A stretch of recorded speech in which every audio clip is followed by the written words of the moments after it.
تعالوا بقى نعمل مع بعض النهارده بسكوت العيد الاقتصادي بجد مقادير بدون بيض للناس اللي ما بتتحسس من البيض، بدون زبده. هنعمله بالسمنه النهارده وهي كوبايه سمنه.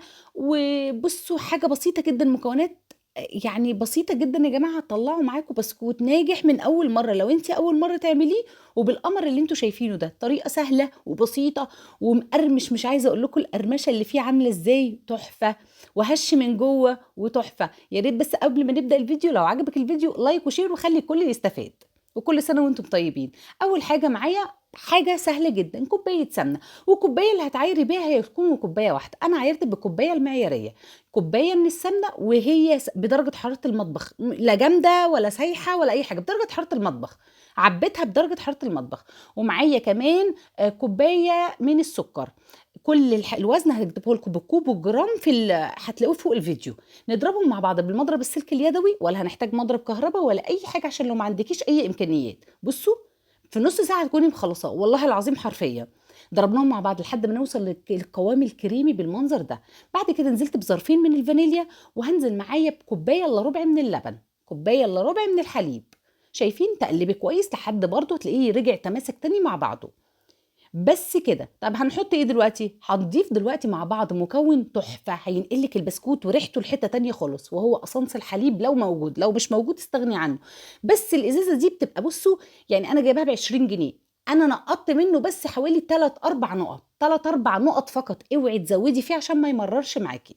تمام، هو بالظبط 3 4 نقط بيدي ريحه للبسكوت فظيعه. دلوقتي معايا نص كيلو من الدقيق، ولازم اكون نخلاه. ونسيت اقول لكم كمان ان السكر البودره مهم جدا يكون منخول يا جماعه، حاجه النواعم لازم جدا كلها تكون منخوله. نزلت بنص كيلو الدقيق منخول. انا استخدمت دقيق مخصص كحك وبسكوت، ممكن تستخدمي متعدد الاستخدامات. تمام كده. وهنزل معايا ب 10 جرام من بيكنج باودر، بما يعادل معلقه كبيره من المعالق المعياريه. انا موازنه كل حاجتي، الكوب اللي انا هقول لكم عليه بالمعالق المعياريه. يا دوبك قلبتهم كده مع بعض. انت على فكره هتلاقي القوام متماسك كده شويه. ممكن تشتغلي بالمكنه عادي جدا، اشتغلي بالمكنه القوام ده زي الفل. انا اشتغلت بكيس الحلواني هنا، بس يفضل طبعا يكون كيس قماش لان العجينه هتلاقيها تقيله شويه، هي تقيله في التنزيل شويه. خلاص تمام.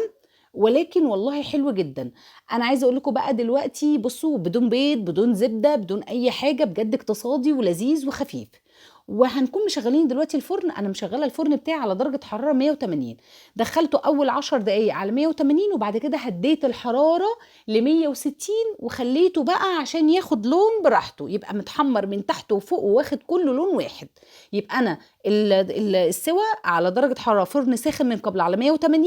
يا دوبك اتشمع 10 دقايق، وبعد كده هديت الحراره ل 160 وسبته لحد ما خد لون لوحده. انا ما شغلت الشوايه خالص.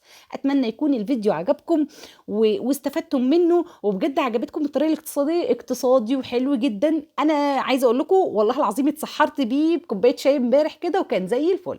اتمنى بقى لو عجبك الفيديو لايك وشير، وكنتم معايا ابتسام الجبالي، والسلام عليكم.